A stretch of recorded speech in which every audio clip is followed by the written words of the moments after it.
Well, that's another week done, which can only mean it's time for another edition in News Round. I'm Mick D from Geek.com here with some gaming news that you can use for the week ending the 1st of March. Division 2's open beta is now open and will be running until Monday the 4th of March.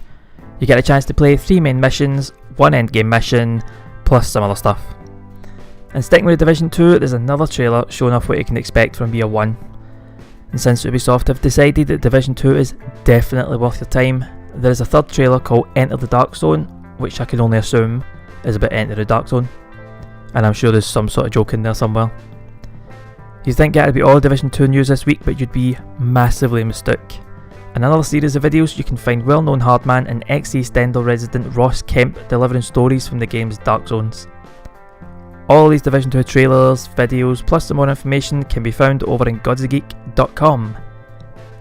And I think it's safe to say we are now done with the Division 2 news, at least for another week. Finally. Division 2 will be released for PC, PS4 and Xbox One on March the 15th. Swedish indie developer 10 Chambers Collective have been kind enough to release a behind-the-scenes documentary for the upcoming co-op action horror FPS GTFO. Documentary's got some interviews with the devs and some previously unseen gameplay footage. You also get a chance to see how GTFO has evolved through its 3-year development. The devs have also signed up Adam Gascoigne as writer, known for The Last of Us and Doom, as well as to experienced actors for the VA. As always, you can check out a documentary in the news section of the website. NetherRealm have announced the latest fighter to join the roster of MK11, and it's none other than actor turned Earth defender Johnny Cage. He's got a new look, including his name tattooed on his chest, just in case you or Johnny forgets who he is, and you can check this and his moveset and fatality out over on the site. PUBG Corporation and Guerrilla Games are giving PS4 PUBG players a treat and releasing some Horizon Zero Dawn skin and items. PS4 players can get a hold of these by logging in, completing challenges or just buying them outright. There's a list of what you can expect to find as well as how to unlock everything over on the site as well as the trailer. The Horizon Zero Dawn event will parachute in on March the 5th and run until April the 5th.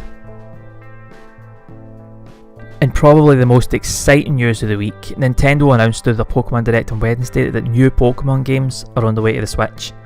Pokémon Sword and Pokémon Shield are going to take place in the new region of Galar, but the most important thing to be announced is the new starters. We've got the Grass Chimp Grookey, the Water Lizard Sobble, and the obvious best starter of all of them, the Fire Rabbit Scorbunny. There's no release date yet, but Pokémon Sword and Pokémon Shield will be released on the Switch in late 2019.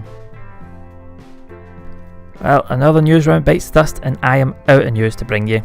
If you haven't quite had your fill of Gods of Geek goodness, then head over to godsofgeek.com for more news as well as some features and reviews.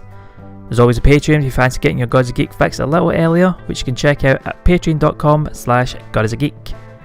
I'm Mick D, this has been your news roundup, and I'll catch you all on the next one.